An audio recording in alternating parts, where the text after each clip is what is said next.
Hi, ഞാൻ നിങ്ങളുടെ Bhagyalakshmi ആർക്കുറു from Adoor.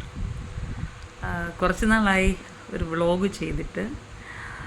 കഴിഞ്ഞ ദിവസങ്ങളിലൊക്കെ വ്ളോഗ് ചെയ്യണമെന്ന് മനസ്സിൽ ആഗ്രഹം ഉണ്ടായിരുന്നു. പക്ഷേ രണ്ട് മൂന്ന് പാട്ടൊക്കെ പാടി അതങ്ങനെ അങ്ങ് പോയി. കാരണം കുറച്ച് സിനിമാ പാട്ടും പാടി, കുറച്ച് ക്രിസ്തീയ പാട്ടും പാടി. ചില പാട്ടുകളൊക്കെ എടുത്തു കഴിയുമ്പോൾ, ക്രിസ്തീയ പാട്ടുകളൊക്കെ എടുത്തു കഴിയുമ്പോൾ എനിക്കത് പാടാൻ പറ്റാത്ത അവസ്ഥയാണ്. കാരണം എന്നാൽ സുഖമില്ലായിരിക്കുന്നു. അത് ഉയർത്തി എടുക്കാനും ശ്വാസം പിടിച്ച് പാടാനൊക്കെ പ്രയാസമുള്ളതുകൊണ്ട് ചില സമയത്ത് അതൊക്കെ മാറ്റി എന്നെക്കൊണ്ട് ഒക്കുന്ന പാട്ട് ഞാനങ്ങ് പാടും. കാരണം എന്നെ ഇഷ്ടപ്പെടുന്ന കുറേ ആൾക്കാരുണ്ട്. അവർ വിളിച്ചു ചോദിക്കും, എന്താ ഭാഗ്യ ഇപ്പം ഇത് യൂട്യൂബിലൊന്നും ഇടുന്നില്ല. ഈ ഇടയ്ക്ക് ഞാൻ ഓട്ടോറിക്ഷയിൽ വന്നപ്പോൾ പോലും അവിടെ ഒരു ചേട്ടൻ, അതിൻ്റെ ഡ്രൈവർ എന്നോട് ചോദിച്ചു, മോളിപ്പോൾ അങ്ങനെ ഇതൊന്നും പിന്നെ യൂട്യൂബിലൊന്നും ഇടുന്നില്ല. ഞാൻ പറഞ്ഞു, ചേട്ടാ ഇങ്ങനെ എനിക്ക് സുഖമില്ലായിരുന്നു, ഹാർട്ട് അറ്റാക്ക് വന്നായിരുന്നു. ഞാനിങ്ങനെ Kottayam Adoor holy cross hospital ICUലായിരുന്നു. പിന്നെ കോട്ടയം മെഡിക്കൽ കോളേജിലായിരുന്നു. അവിടുന്ന് പിന്നെ ഇങ്ങോട്ട് അടൂർ ജനറൽ ഹോസ്പിറ്റലിലോട്ട് ഷിഫ്റ്റ് ചെയ്തു. ആൻറ്റിബയോട്ടിക്കൊക്കെ എടുക്കാൻ 4 ദിവസം അവിടെ കിടന്നു. അപ്പം ഞാൻ വീട്ടിലുണ്ട്, റെസ്റ്റിലാണ്. അപ്പം ഇങ്ങനെ ഇരിക്കുമ്പോൾ ഞാനിങ്ങനെ സമയം കിട്ടുമ്പോഴൊക്കെ, അല്ല സമയം കിട്ടുമ്പോഴല്ല, എൻ്റെ മനസ്സിൽ തോന്നുമ്പോൾ ഞാൻ എൻ്റെ മനസ്സിന് ഭയങ്കരമായിട്ട് പ്രാർത്ഥിക്കാനുള്ള ആഗ്രഹം വരുമ്പോൾ പ്രാർത്ഥിക്കും. ബൈബിൾ വായിക്കാൻ ഭയങ്കര പ്രേരണ വരുമ്പം ബൈബിൾ വായിക്കും. പാടാൻ തോന്നുമ്പോൾ പാടും. ചുമ്മാ ഇരിക്കുമ്പോൾ അങ്ങനെയൊക്കെ ഇരിക്കും. അങ്ങനെയൊക്കെയുള്ളൊരു സ്വഭാവമാണ് എൻ്റേത്. ഇപ്പം പ്രാർത്ഥിക്കാൻ 7 മണിക്ക് പ്രാർത്ഥിക്കണം, അങ്ങനൊന്നും പ്രാർത്ഥിക്കുന്ന ഒരാളല്ല ഞാൻ. എനിക്കത് പറ്റില്ല. പരിശുദ്ധാത്മാവ് എന്നെ ഹേമിക്കുമ്പോൾ ഞാനത് ചെയ്യും. എങ്കിലും എനിക്കൊരു സാറ്റിസ്ഫാക്ഷനുള്ളൂ.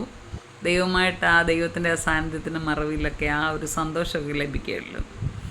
അപ്പം ഞാനിപ്പോൾ ഇങ്ങനെ ബൈബിൾ വായിച്ചുകൊണ്ടിരുന്നപ്പോൾ ഞാൻ നേരത്തെ പറഞ്ഞതുപോലെ ഒരു വ്ളോഗ് ചെയ്യണം എന്നിങ്ങനെ ആലോചിച്ചുകൊണ്ടിരുന്നപ്പോൾ എന്താണ് ഞാൻ സംസാരിക്കണത്. അപ്പോൾ കുറേ വിഷയങ്ങൾ എൻ്റെ മനസ്സിൽ വന്നു.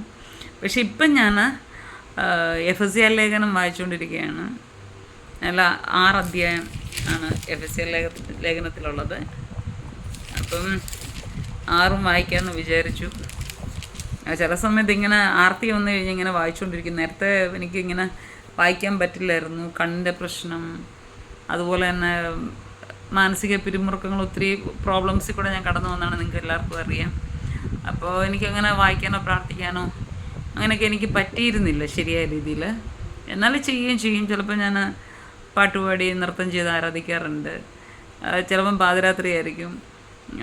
എനിക്കെൻ്റെ മനസ്സിൽ എപ്പോഴാണ് ദൈവത്തിൻ്റെ ആത്മാവ് അത് തോന്നിപ്പിക്കുന്ന വെച്ചാൽ അപ്പോഴത് ഞാൻ ചെയ്തിരിക്കും. ഇല്ലെങ്കിൽ ബുദ്ധിമുട്ടാണ്. അപ്പോൾ എഫെസ്യ ലേഖനം ഞാനിങ്ങനെ ഇന്ന് വായിക്കാൻ തുടങ്ങി. ഇന്നലെ ഗലാത്യൻ മൊത്തം വായിച്ചു. അതും എനിക്കൊന്ന് 6 അധ്യായം തോന്നുന്നു. അത് ഫുള്ള് വായിച്ചു. എഫെസ്യർ ഇന്ന് തുടങ്ങി.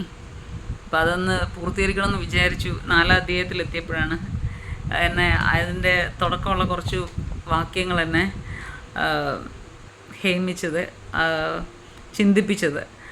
ഞാനത് വായിക്കാം. 4 അധ്യായം 1 മുതൽ ചില വാക്യങ്ങൾ. കർത്തൃസേവ നിമിത്തം ബദ്ധനായിരിക്കുന്ന ഞാൻ പ്രബോധിപ്പിക്കുന്നത്. പൗലോസ് എഫെസ്യർക്ക് എഴുതിയ ലേഖനമാണ്. പൗലോസ് എന്ന് പറഞ്ഞാൽ അപ്പോസ്തലൻ. നിങ്ങളെ വിളിച്ചിരിക്കുന്ന വിളിക്ക് യോഗ്യമാം വണ്ണം പൂർണ്ണ വിനയത്തോടും സൗമ്യതയോടും ദീർഘക്ഷമയോടും കൂടെ നടക്കുകയും സ്നേഹത്തിൽ അന്യോന്യം പൊറുക്കുകയും ആത്മാവിൻ്റെ ഐക്യത സമാധാന ബന്ധത്തിൽ കാപ്പാൻ ശ്രമിക്കുകയും ചെയ്യുവിൻ. ഇവിടെ ഞാൻ കഴിഞ്ഞ ദിവസം ഒരു പാട്ട് പാടി, പോർക്കളത്തിൽ. എനിക്ക് ഭയങ്കര ഇഷ്ടമുള്ളൊരു പാട്ടാണ്. ഇവിടെ ഒരു അമ്മച്ചിയാണ് അത് എഴുതിയത്. എനിക്ക് ഭയങ്കരമായിട്ട് ഇഷ്ടമുള്ളൊരു പാട്ടാണത്. അപ്പോൾ അതിനകത്ത് ഞാൻ ഇങ്ങനെ പാടുമ്പോൾ തന്നെ പറയുന്നുണ്ട്, നമ്മുടെ ക്രിസ്തീയ ലോകം അല്ലെങ്കിൽ സുവിശേഷ വേല തോറ്റു പോകുന്നത് ക്രിസ്ത്യാനികൾ തമ്മിലുള്ള ഐക്യത ഇല്ലാത്തത് കൊണ്ടാണെന്ന് ഞാൻ അതിനകത്ത് വിളിച്ച് പറയുന്നുണ്ട്. അപ്പോൾ ഇവിടെ തന്നെ എഴുതിയേക്കുന്നത് ആത്മാവിൻ്റെ ഐക്യത സമാധാന ബന്ധത്തിൽ കാപ്പാൻ ശ്രമിക്കുകയും ചെയ്യുവിൻ. അപ്പം ഞാൻ കുറ്റം പറയുകയല്ല, വിഷമം കൊണ്ട് പറയുകയാണ്.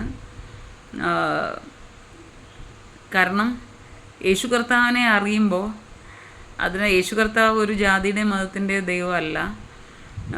എല്ലാവരുടെയും യേശു കർത്താവിനെ ആര് സ്നേഹിക്കുന്നു, യേശു കർത്താവിനെ ആര് വിളിക്കുന്നു, വിളിച്ചപേക്ഷിക്കുന്നു, അവരുടെ ദൈവമാണ് യേശു കർത്താവ്. അല്ലാതെ ഒരു ജാതിയുടെയും മതത്തിൻ്റെയും ദൈവമല്ല. ഒരു ചില ക്രിസ്ത്യാനികൾ എന്ന് പറഞ്ഞ വിഭാഗത്തിൻ്റെ ദൈവമല്ല. അങ്ങനെയാണെങ്കിൽ നമ്മളുടെ എൻ്റെ ദൈവമാകത്തില്ല ഒരിക്കലും. അപ്പോൾ ഐക്യത, സമാധാന ബന്ധത്തിൽ ഐക്യത മാത്രം പോരാ. ഐക്യത എന്ന് നമ്മൾ പുറമേ കാണിക്കുക എന്നല്ല, അത് സമാധാനത്തോടെയുള്ള ഐക്യതയായിരിക്കണം. മാനസികമായിട്ട് ആത്മാർത്ഥമായി നമ്മൾ ഐക്യമത്യപ്പെട്ട് ഒരേ ഹൃദയത്തോടെ, ഒരേ മനസ്സോടെയും, ഓരോ ചിന്തയോടെയും, ഒരേ ദൈവത്തിൻ്റെ സ്നേഹത്തോടെയും, ദൈവത്തിൻ്റെ പരിശുദ്ധാത്മാവിലൂടെയും ഒക്കെ. കാരണം ഇതിന് മുൻപേ പറയുന്നുണ്ട്, അതാ വാക്യം ഞാനങ്ങ് വിട്ടു. അതിനകത്ത് പറയുന്നത് ഇങ്ങനെയാണ്: ദൈവം ഒന്നാണ്, ആത്മാവ് ഒന്നാണ്. അപ്പം ഇങ്ങനെയുള്ള നമ്മളെല്ലാവരും ഒറ്റക്കെട്ടാണ്, ഒന്നാണ് എന്നുള്ള ദൈവത്തിൽ നമ്മളെല്ലാവരും ഒന്നാണ്. അതിനകത്ത് പുരുഷനെന്നോ സ്ത്രീയെന്നോ ഒന്നും ഇതില്ല. അപ്പം നമുക്ക് ഈ ക്രിസ്തീയ ജീവിതത്തിൽ നേരത്തെ മുതൽ എന്താ പറയുക, കുറേ തെറ്റിദ്ധാരണകളും പഠിപ്പിൽ ഈ അപ്പോസ്തലന്മാർ തന്നെ ഓരോ സ്ഥലങ്ങളിൽ ഓരോ രാജ്യത്തിൻ്റെയും അവരായിരിക്കുന്ന ചുറ്റുപാടിനനുസരിച്ചുള്ള ടീച്ചിങ്സ്, പഠിപ്പീരുകളൊക്കെ ഉണ്ടായിരുന്നു. സഭയിൽ സ്ത്രീകളും ഉണ്ടായിരിക്കണം. അപ്പം എല്ലാവരും പറയുന്നത് അന്നത്തെ സ്ത്രീകൾ അവിടെ ഇരുന്ന് ഈ അപ്പോസ്തലന്മാർ പ്രസംഗിക്കുമ്പോൾ, ഒരാൾ പ്രസംഗിക്കുമ്പോൾ അവിടെ ഇരുന്ന് അവരുടെ ഭർത്താവിനോടും അടുത്തുള്ള ഇരിക്കുന്നവരോടൊക്കെ സംശയം ചോദിക്കുമായിരുന്നു. അതുകൊണ്ടാണ് മിണ്ടായിരിക്കാൻ പറഞ്ഞത്. ഒക്കെ ഓരോരുത്തരും ഓരോന്ന് പറയുന്നുണ്ട്. അതൊന്നും എനിക്ക് അതിനെപ്പറ്റി അറിയില്ല. എങ്കിൽ തന്നെയും സ്ത്രീകൾ മിണ്ടരുത്, സ്ത്രീകൾ ആശീർവാദം പറയരുത്, സ്ത്രീകൾ സ്നാനപ്പെടുത്തരുത്, സ്ത്രീകൾക്ക് ഒരു വോയിസും ഇല്ല ദൈവത്തിന് മുമ്പിൽ. അങ്ങനെ അവർക്ക് വീട്ടിൽ നിന്ന് മാറിയിരുന്ന് കുത്തിയിരുന്ന് പ്രാർത്ഥിക്കാൻ മാത്രമേ ഉള്ളൊരു അനുവാദം സഭ കൊടുത്തിരുന്നുള്ളൂ എന്നുള്ളതാണ് എൻ്റെ അറിവ്. ഞാൻ എന്തെങ്കിലും തെറ്റായിട്ട് പറയുന്നെങ്കിൽ നിങ്ങൾക്ക് കമൻറ്റ് ബോക്സിൽ വന്ന് ഇതിനെക്കുറിച്ച് വ്യക്തമായിട്ട് വാദിക്കാൻ വേണ്ടി ആരും വരില്ല. അത് കറക്റ്റായിട്ട് അറിയാവുന്നവർ അത് തെറ്റ് തിരുത്തി തരുവാൻ ഞാൻ യേശുവിൻ്റെ നാമത്തിൽ അപേക്ഷിക്കുന്നു. ഓക്കെ, നമ്മൾ മറ്റുള്ളവരെ മാനിക്കണം. അവരുടെ ജ്ഞാനത്തെയും പരിജ്ഞാനത്തെയൊക്കെ നമ്മൾ അത് ശരിയെങ്കിൽ അത് നമ്മളത് അക്സെപ്റ്റ് ചെയ്യേണ്ട കടമ നമുക്കുണ്ട്, ഉത്തരവാദിത്വം നമുക്കുണ്ട്. കാരണം നമുക്ക് നല്ല രീതിയിൽ പോകാനാണ് നമ്മൾ ആഗ്രഹിക്കുന്നത്. ക്രിസ്തുവിൽ നല്ല രീതിയിൽ പോകണം, നമ്മുടെ ജീവിതമാണെങ്കിൽ നല്ല രീതിയിൽ പോകണം. അപ്പം നല്ല അഭിപ്രായം പറയുന്ന ഒരു കൊച്ചു കുഞ്ഞിനെ പോലും നമ്മൾ ബഹുമാനിക്കുകയും അനുസരിക്കുകയും കീഴ്പ്പെടുകയൊക്കെ ചെയ്യേണ്ടത് അത്യാവശ്യമാണ്. നമുക്കൊരു തെറ്റ് വന്നാൽ നമ്മൾ ക്ഷമ ചോദിക്കാൻ തയ്യാറാകണം. അപ്പോൾ അങ്ങനെയൊക്കെയുള്ള ഒത്തിരി കാര്യങ്ങൾ ഇതിനിടയിലുണ്ട്. അപ്പോൾ ഞാൻ ഇത് പറഞ്ഞു തന്നത് പുരുഷനോ സ്ത്രീയെന്നോ ഇല്ലാതെ ക്രിസ്തുവിൽ പുരുഷനും സ്ത്രീയോ ഒന്നത്രേ, ഒരുപോലെ ഉള്ളൂ. അപ്പം ദൈവത്തിൻ്റെ ഏക ആത്മാവിൻ പരിശുദ്ധാത്മാവിനാൽ ദൈവത്തിൻ്റെ സ്നേഹത്തിലൊക്കെ നമ്മൾ ഒരുമിച്ച് സമാധാനത്തോടെ ഐക്യമത്യത്തോടു കൂടി പോകാനാണ് പറഞ്ഞത്. അപ്പം ഞാൻ ആ പാടിയ പാട്ടിൽ പോർക്കളത്തിൽ നാം പൊരുതുക ധീരരായി യേശുവിൻ നാമം അതേന്തി എന്നുള്ള പാട്ടിൽ ഐക്യമായി നിന്നു നാം വേല ചെയ്തിടുകിൽ ഇടിച്ചിടം പെയിൻ കോട്ട ജയമെടുത്തിടാൻ ജയവീരൻ വരുവാൻ താമസമില്ലിനി ഏറെ ജയമെടുത്തിടാൻ ജയവീരൻ വരുവാൻ താമസമില്ലിനി ഏറെ. ഓക്കെ, അപ്പോൾ ആ ദൈവദാസി, ആ മാതാവ് ഇന്ന് ഈ ലോകത്തില്ല. ഒരു സുശേഷകൻ്റെ ഭാര്യയായിരുന്നു. എനിക്ക് തോന്നുന്നു ലാസർ വി മാത്യു എന്ന് പറഞ്ഞ ആ ലോകം അറിയപ്പെടുന്ന കൺവെൻഷൻ പ്രസംഗൻ്റെ അമ്മ എഴുതിയ പാട്ടാണിത്. എനിക്ക് ഏറ്റവും പ്രിയപ്പെട്ടവരാണ് അവർ. ഓക്കെ, അവരെല്ലാവരും ഞാൻ ഒരുപാട് സ്നേഹിക്കുന്നൊരു കുടുംബമാണ്. ലാസർ വി മാത്യു പാസ്റ്റർ എനിക്ക് ഒരുപാട് ഇഷ്ടമാണ്, ഒത്തിരി സ്നേഹമുണ്ട്.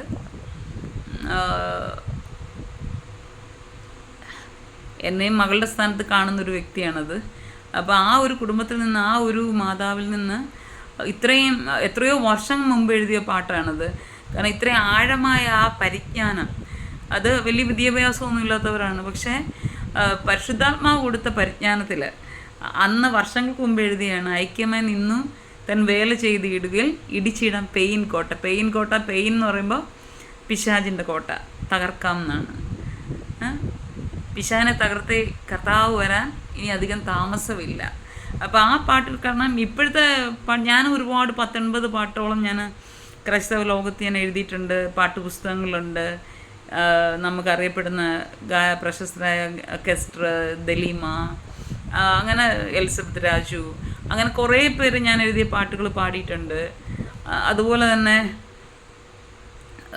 വടക്കോട്ടൊക്കെ പാടുന്ന നശ്വരമാം ഈ ലോകം നിന്ന് മനശ്വരമാം സ്വർഗ്ഗകേക പാർക്കുവാൻ എന്നുള്ള പാട്ടൊക്കെ, നശ്വരമാം ഈ ലോകെ നിന്നും അനശ്വരമാം സ്വർഗ്ഗകേക പാർക്കുവാൻ ഒരു നാൾ ഞാൻ പോയിടുന്നൊക്കെ ആ പാട്ട് അതെൻ്റെ ആദ്യത്തെ പാട്ടാണ്.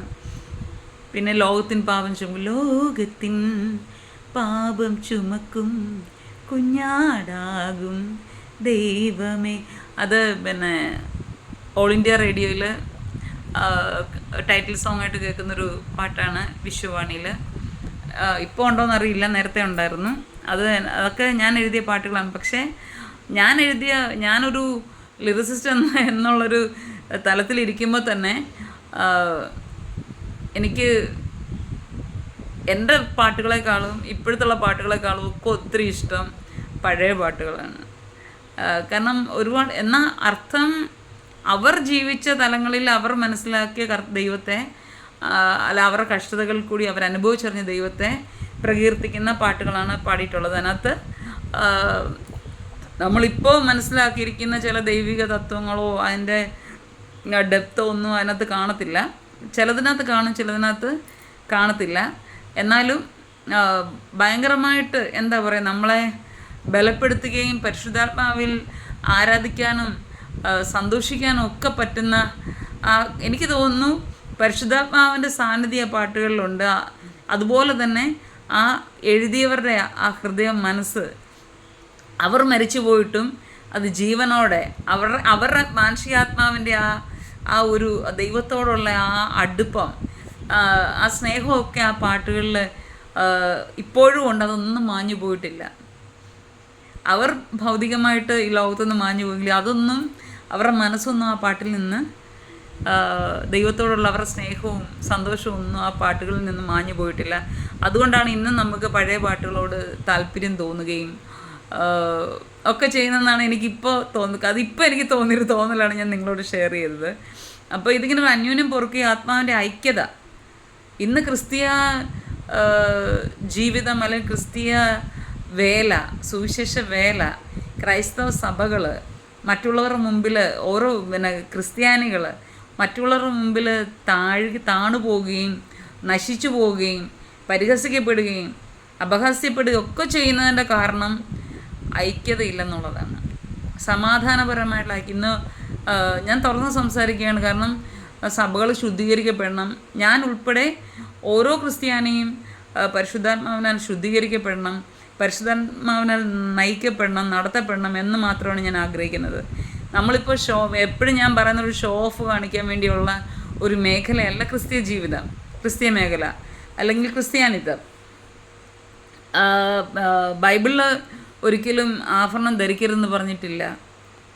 അത് കരുവേലത്തിന് കീഴിൽ മുട്ടിൽ കൊണ്ട് കുഴിച്ചിട്ടു എന്നൊക്കെ പറയുന്നുണ്ട്. ഈ മിസ്രൈമിൽ നിന്ന് ഇസ്രായേൽ മക്കൾ പോയപ്പോൾ അവർക്ക് കൊള്ളയായി, ദാനമായി, ഗിഫ്റ്റായി ദൈവം കൊടുത്താണ് മിസ്രൈമരുടെ സ്വർണവും രത്നവും ഒക്കെ. പക്ഷേ അതുകൊണ്ട് അവർ കാളക്കുട്ടി ഉണ്ടെങ്കിൽ അന്യദൈവങ്ങളെ ആരാധിച്ചു. 10 കൽപ്പനയിൽ ആ അന്യദൈവങ്ങൾ നിങ്ങൾക്കുണ്ടാകരുത് എന്നുള്ള ആ കൽപ്പന, ഞാനല്ലാതെ ഒരു അന്യദൈവം നിനക്ക് ഉണ്ടാകരുത് എന്നുള്ള കൽപ്പന അവിടെ തെറ്റിച്ചതുകൊണ്ടാണ് ആ സ്വർണത്തെ ദൈവം വിലക്കിയത്, അന്ന് അവരെ ശിക്ഷിച്ചത്. അതുപോലെ തന്നെ എൻ്റെ ഓർമ്മ ശരിയാണെങ്കിൽ യാക്കോബിൻ്റെ ഭാര്യയായിരുന്ന റാഹേൽ വിഗ്രഹം, അവരവിടുന്ന് ഒളിച്ചോടി പോകുമ്പോൾ വിഗ്രഹം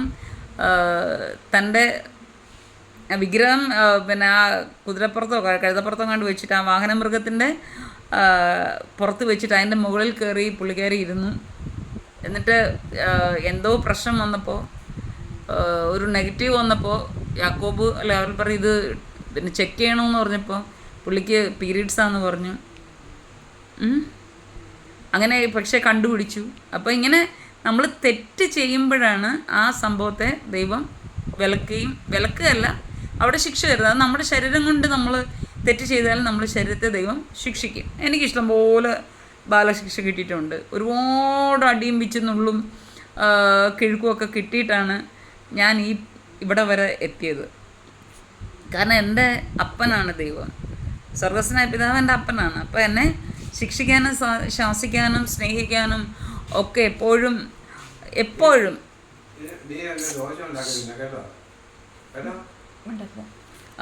എപ്പോഴും എന്താ പറയുക, അധികാരമുള്ളവനാണ് ദൈവം, എൻ്റെ പിതാവ്. അപ്പോൾ ഇഷ്ടംപോലെ അടിയും മടക്കൊക്കെ കിട്ടിയിട്ടാണ്, സ്നേഹവും കരുതലും ഒക്കെ കിട്ടിയിട്ടാണ് ഞാൻ നിങ്ങളുടെ മുമ്പിൽ ഇങ്ങനെ ആയിരിക്കുന്നത്.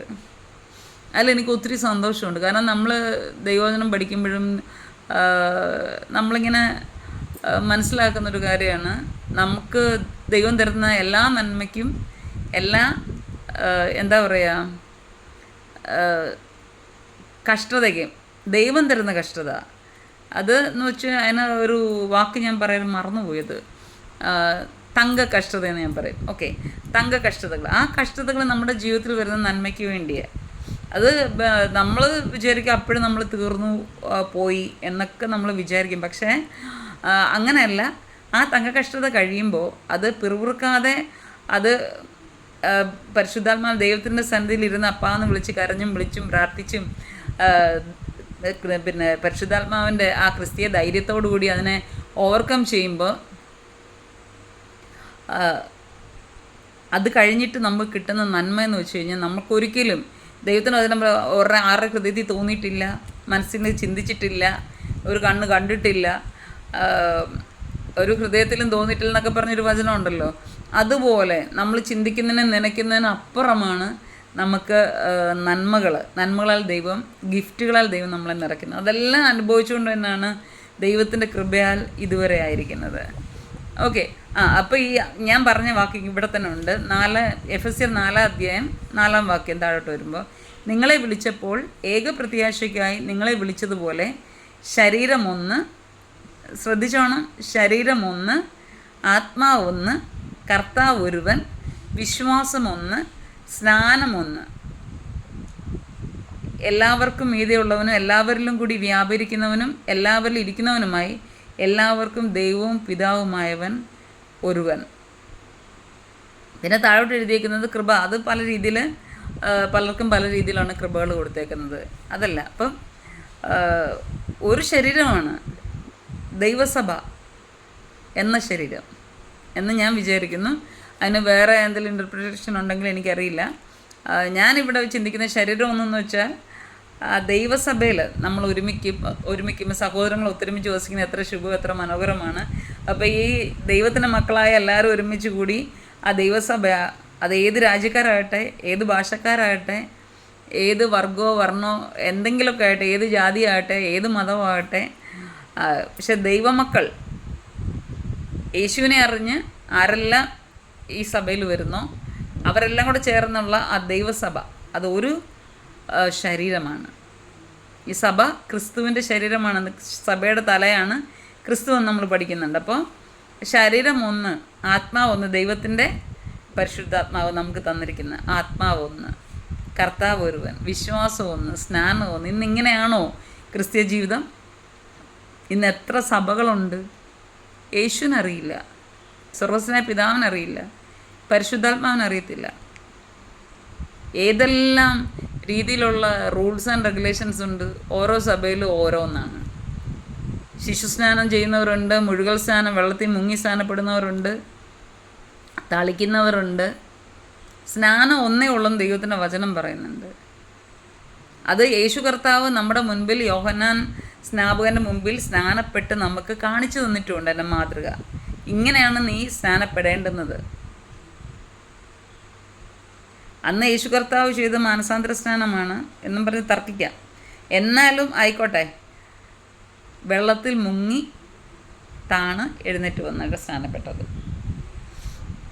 അപ്പം സ്നാപക യോഹന്നാൻ പറയുന്നുണ്ട്, എന്താ പറയുന്നത്, ഞാനിപ്പോൾ ഇദ്ദേഹത്തെ വെള്ളത്തിൽ സ്നാനപ്പെടുന്നതിൻ്റെ ചെറുപ്പിൻ്റെ വാറടിക്കാൻ എനിക്ക് യോഗ്യതയില്ല.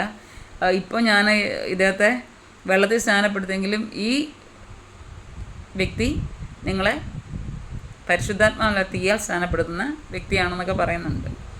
ഓക്കെ, അപ്പം നമ്മൾ സത്യം പറഞ്ഞാൽ എനിക്കിപ്പോൾ ഒരു ഭയങ്കര ഇൻട്രസ്റ്റ് ആണ്. ഒരുപാട് വർഷങ്ങൾ കൊണ്ട് ആഗ്രഹിക്കുകയാണ് ദൈവവചനം വായിക്കണം, പഠിക്കണം. ഞാൻ സെമിനാറിലൊക്കെ പഠിച്ചത്, പക്ഷേ അപ്പോഴൊന്നും പല പ്രശ്നങ്ങളുള്ളത് കൊണ്ട് എനിക്ക് ഇതിനെ ഒന്ന് ഫോക്കസ് ചെയ്യാൻ പറ്റിയിട്ടില്ല ശരിക്ക്. വായിക്കും, എവിടെയെങ്കിലും എന്തെങ്കിലും വായിക്കും, പോവും. അപ്പം ഞാൻ പറയാൻ ഉദ്ദേശിച്ച കാര്യം ഇതേ ഉള്ളൂ.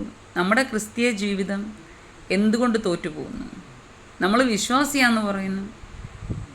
ഇപ്പോൾ പെന്തക്കോസിനേക്കാളും ഭയങ്കര വിശ്വാസമാണ് യാക്കോബയിലും കത്തോലിക്കയിലും ഒക്കെ കാണിക്കുന്നത്.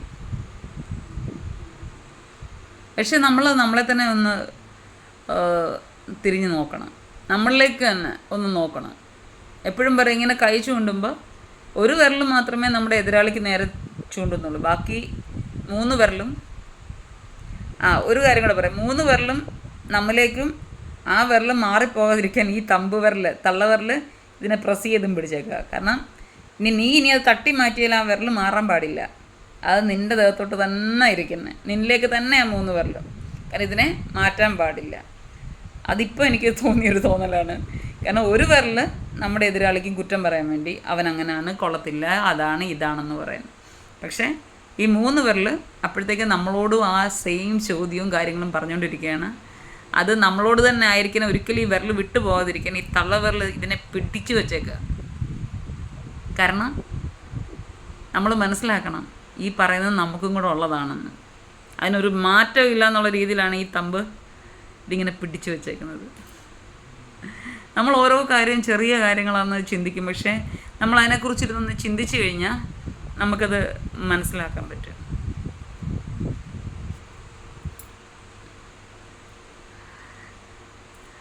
അപ്പോൾ ഐക്യതയില്ല, ക്രിസ്ത്യാനികൾക്കിടെ ഐക്യതയില്ല. അവർ തന്നെ പല സഭകൾ, പല പേരുകളിൽ, പല രീതികളിൽ ദൈവത്തിൻ്റെ വചനത്തെ കോട്ടുന്നതാരാ? പിശാചാണ്. അപ്പോൾ ചിന്തിക്കുക, ദൈവം അപ്പോസ്തലന്മാർ തന്നെ പല കാര്യങ്ങൾ പറയുന്നുണ്ട്. പക്ഷെ അവർക്ക് വലിയ വിദ്യാഭ്യാസമൊന്നും ഇല്ലാത്തവരാണ്. അവർക്ക് ദൈവത്തിൻ്റെ ആത്മാവ് കൊടുക്കുന്ന പരിജ്ഞാനത്തിൽ ആ സമയത്ത് മാത്രമാണ് അവരെന്തെങ്കിലുമൊക്കെ പറയുന്നത്. എന്നാൽ അവർ താമസിച്ചിരുന്ന ചുറ്റുപാടുകളിലുള്ള ചില സിസ്റ്റവും കസ്റ്റം ഒക്കെ ഉണ്ട്. അപ്പോൾ ആ രീതിയിൽ ഉള്ള കാര്യങ്ങളും അവർ എക്സ്ട്രാ ആയിട്ട് പറയാറുണ്ട്, മാനസികമായിട്ട് അവരുടെ ബുദ്ധിയിൽ പറയാറുണ്ട്. അതല്ലേ പറഞ്ഞ് സ്ത്രീകൾ മിണ്ടരുത്, അവരനങ്ങരുത്, ഇവരനങ്ങരുത്, അങ്ങനെ ഇങ്ങനെ എന്നൊക്കെ പറഞ്ഞ് കുറേ കാര്യങ്ങളൊക്കെ പറയുന്നത്. അവർക്കും തെറ്റ് പറ്റാറുണ്ട്. അപ്പോസ്തലന്മാർ ഭൂതങ്ങളെ പുറത്താക്കാൻ പോയിട്ട് തൊപ്പിയടിച്ച് യേശു കർത്താവിൻ്റെ അവിടെ വന്നപ്പം യേശു കർത്താവ് പറഞ്ഞില്ലേ, അതിൻ്റെ ഇടയ്ക്ക് ഞാൻ എൻ്റെ മുടിയൊന്നും ശരിയാക്കിയത്, മുടി വളർന്നു വരുന്നതേ ഉള്ളൂ. ഓക്കെ. അപ്പോൾ അവർക്കും തെറ്റണം. അവർ നമ്മളെപ്പോലെ മനുഷ്യർ തന്നെ. ദൈവത്തിൻ്റെ ആത്മാവ് ഉള്ള സമയത്ത് മാത്രമാണ് ആ പരിജ്ഞാനത്തോടെ അവർക്ക് ദൈവവചനം സംസാരിക്കാൻ പറ്റുന്നത്. അല്ലാതെ അവിടുത്തെ കസ്റ്റം ആയിട്ടുള്ള കാര്യങ്ങൾ ഒക്കെ അവർ സംസാരിക്കുന്നുണ്ട്. സ്ത്രീകളുടെ മുടിയുടെ കാര്യം അവർ തന്നെ പിന്നെ ലാസ്റ്റ് പറയുന്നുണ്ട്, സ്ത്രീകൾക്ക് കൊടുത്തിരിക്കുന്ന മൂടുപടം അവളുടെ മുടി തന്നെയാണ്. അല്ലാതെ പ്രത്യേകിച്ച് നെറ്റ് ഷോൾ ഉണ്ടാക്കാനും മറ്റ് ഷോൾ മേടിക്കാനൊന്നും പോകേണ്ട ആവശ്യമില്ല. അപ്പം അതൊക്കെ ആ രാജ്യത്തിൻ്റെ ഇതാണ്. കാരണം കഴിഞ്ഞ പ്രാവശ്യം ഈയിടയ്ക്ക് വന്നതിൻ്റെ കൂട്ട് കാലിൽ കറുത്ത ചരട് കെട്ടിക്കഴിഞ്ഞാൽ അവർ മറ്റുള്ള പുരുഷന്മാരെ സെക്സിന് വേണ്ടി വിളിക്കുന്നു എന്ന് പറഞ്ഞ് നമ്മുടെ രാജ്യത്ത് ഇപ്പം പ്രശ്നം ഉണ്ടായതിൻ്റെ കൂട്ട് വല്ലൊരു രാജ്യത്തുള്ളൊരു സിസ്റ്റം ആണ് അത്. നമ്മുടെ രാജ്യത്ത് എന്തോ ഗുണം? നമ്മുടെ രാജ്യത്തിന് ഇന്ത്യയിലെ സംസ്കാരത്തിന് എത്ര രീതിയിലുള്ള സംസ്കാരമുണ്ട്, എത്ര രീതിയിലുള്ള. ഞാൻ ഇതിനെക്കുറിച്ച് യൂട്യൂബിൽ എഴുതിയിട്ടുണ്ടായിരുന്നു, പറഞ്ഞിട്ടുണ്ട്, വ്ളോഗ് ചെയ്തിട്ടുണ്ടായിരുന്നു. അപ്പം ഞാനും ആ ഒരു പ്രതിഷേധം, ഞാൻ എൻ്റെ കാലിൽ കറുത്തയർഡ് കെട്ടിയിട്ടുണ്ടായിരുന്നു. അപ്പം ഞങ്ങളുടെ വീട് വിൽപ്പനയ്ക്ക് ഇട്ടൊക്കെയാണ്. അപ്പം വീട് വാങ്ങിക്കാൻ നോക്കാൻ വന്ന ഒരു സ്ത്രീ ഇത് കണ്ടിട്ട് ഓടിക്കളഞ്ഞു. എൻ്റെ കാലയിൽ നോക്കി, എൻ്റെ മുഖത്ത് നോക്കി ഓടിക്കളഞ്ഞു. ഞാൻ ചിരിച്ചു. കാരണം വിഡ്ഢികളായിട്ട് നമ്മൾ ജീവിക്കരുത്. നമുക്ക് നമ്മുടേതായിട്ടുള്ള രീതികളുണ്ട്. ഇപ്പം നമ്മുടെ ഈ കപ്പയ്ക്ക് തന്നെ ഇവിടെ കപ്പ എന്ന് പറയും, ട്രാഡത്ത് മരിച്ചീനി എന്ന് പറയും, പിന്നെ വടക്ക് വേറെ ഭാഷ പറയും. അതിപ്പോൾ ഞാൻ പറഞ്ഞു കഴിഞ്ഞാൽ അത് ചീത്തയാന്ന് നിങ്ങൾ വിചാരിക്കും, അതുകൊണ്ട് ഞാൻ പറയുന്നില്ല. അപ്പോൾ നമ്മുടെ ഈ മലയാളം ഭാഷ തന്നെ ഓരോ ജില്ലയിലും ഓരോ ടൈപ്പ് സ്ലാങ് ആണ് പറയുന്നത്. അപ്പം ഇങ്ങനെയൊക്കെയുള്ള ഒരു വ്യത്യാസമുണ്ട്. അപ്പോൾ മറ്റുള്ളവർ ഇന്നതാണെന്നും പറഞ്ഞിട്ട് നമ്മൾ അതിൻ്റെ പുറകെ പോകേണ്ട കാര്യമൊന്നുമില്ല. അപ്പോൾ അപ്പോസ്തലന്മാർക്ക് ഇങ്ങനെ തെറ്റുകളൊക്കെ പറ്റിയിട്ടുണ്ട്. പക്ഷേ നമ്മൾ നോക്കേണ്ടത് യേശുവിനെയാണ്, യേശു കർത്താവിനെ, യേശു ക്രിസ്തുവിനെയാണ്, അഭിഷിക്തനായ യേശുവിനെ.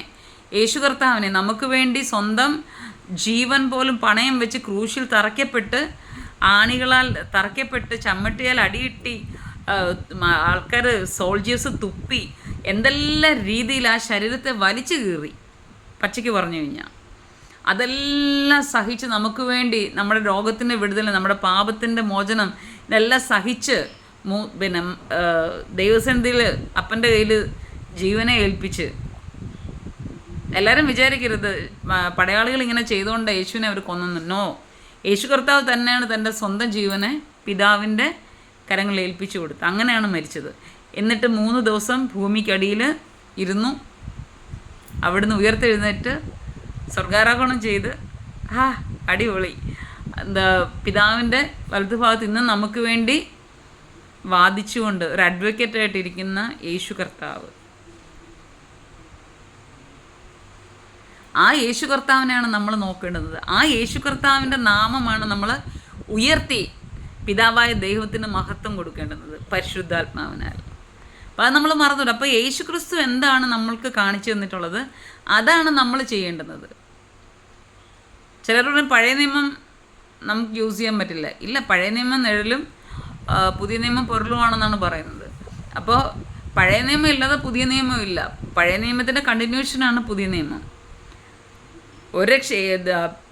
മനുഷ്യനെ രക്ഷിക്കാൻ ഒരു രക്ഷയില്ലാതെ വന്നപ്പോഴാണ് സ്വന്തം പുത്രനെ നമുക്ക് തന്നത് പിതാവായ ദൈവം. പക്ഷേ പുതിയ നിയമ ഇതിൽ നമുക്ക് കൂടുതൽ യൂസ്ഫുൾ നമ്മൾ ചെയ്യേണ്ടതും പഠിക്കേണ്ടുന്നതും പുതിയ നിയമങ്ങൾ. പഴയ നിയമം അവിടെ തന്നെ ഇരിപ്പുണ്ട്. എന്നാൽ പുതിയ നിയമം യേശു കർത്താവ് നേരിട്ട് വന്ന് നമുക്ക് തന്ന നിയമങ്ങൾ, ആ നിയമങ്ങൾ നമ്മൾ പാലിക്കണം. നമ്മൾ കൂടുതലും പഠിച്ച് നമ്മളിത് ചെയ്യേണ്ടുന്നത് പുതിയ നിയമമാണ്. എന്നാൽ പഴയ നിയമം പോയിട്ടില്ല. ഇപ്പം നമ്മൾ ഈ ചില സമയം ചില വിഡിത്തങ്ങളൊക്കെ പറഞ്ഞ് കേൾപ്പിക്കാറുണ്ട്. ഓക്കെ, അത് പോട്ടെ. അപ്പം ഞാൻ പറയാൻ വന്നത് ഇത്ര മാത്രമേ ഉള്ളൂ.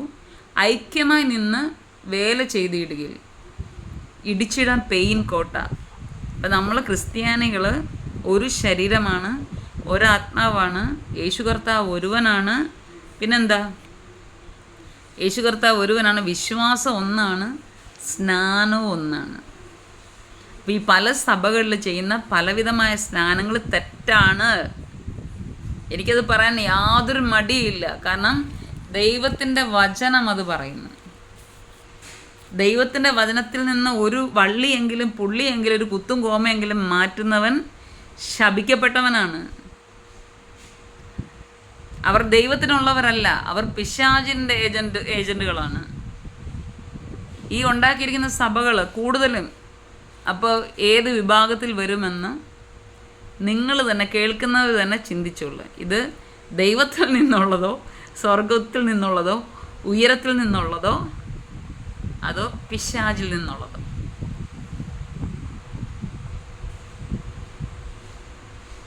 ഇനിയെങ്കിലും ഞാൻ വലിയ പാസ്റ്ററാണ്, ഞാൻ വലിയ അപ്പോസ്തലനാണ്, ഞാൻ വലിയ വിശ്വാസിയാണ്, ഞങ്ങൾ വലിയ പെന്തക്കോസ്തുകാരാണ്, ഞങ്ങൾ വലിയ കത്തോലിക്കരാണ്, ഞങ്ങൾ ഭയങ്കര യാക്കോബക്കാരാണ്, പാരമ്പര്യക്കാരാണ്, ഞങ്ങൾ TPM ആണ്, നിങ്ങളെപ്പോലൊന്നും അല്ല, ഞങ്ങൾ ഇച്ചിരി വേറിട്ട സൈസുകളാണ്, ബ്രദറുകാരപ്പുറം, ഞങ്ങൾക്ക് വചനം മൊത്തം അറിയാം. പിശാചിനും അറിയാം വചനം. വെളിച്ചദൂതൻ എന്ന് പറയുന്ന സംഭവമാണ് അത്. അവർക്ക് ആത്മാവിൻ്റെ ഇതൊന്നുമില്ല. കഴിഞ്ഞ ദിവസം ഞാൻ പിന്നെ സുരേഷ് ബാബു ബ്രദറിൻ്റെ, ഞാൻ ബിഗ് ബ്രദർ എന്നാണ് പറയുന്നത്, എൻ്റെ സുരേഷ് ഞാൻ ഒരുപാട് ഇഷ്ടപ്പെടുന്നൊരു മനുഷ്യന്. കാരണം അദ്ദേഹം മറ്റു കുറ്റങ്ങൾ പറയാതെ എപ്പോഴും അദ്ദേഹം ഉയർത്തുന്നത് യേശു കർത്താവിനെ മാത്രമാണ്. അപ്പോൾ യേശു കർത്താവിനെ ഉയർത്തുന്ന ആ മനുഷ്യനെ എനിക്ക് ഭയങ്കര ഇഷ്ടമുണ്ട്, ജീവനാണ്. എൻ്റെ ബിഗ് ബ്രദർ എന്നാണ് വിളിക്കുന്നത്. അപ്പോൾ അദ്ദേഹം പ്രസംഗിച്ച ഒരു കാര്യമാണ് പറയുന്നത്. നമ്മൾ ഇന്നതാ അതാന്നും പറഞ്ഞിട്ടൊന്നും വലിയ കാര്യമൊന്നുമല്ല. കർത്താവിനെ നമ്മൾ ഉയർത്തണം. നമ്മൾ ആരാണെന്നുള്ള ബോധ്യം നമുക്കുണ്ടാകണം. യഥാർത്ഥ ക്രിസ്ത്യാനിയാണെങ്കിൽ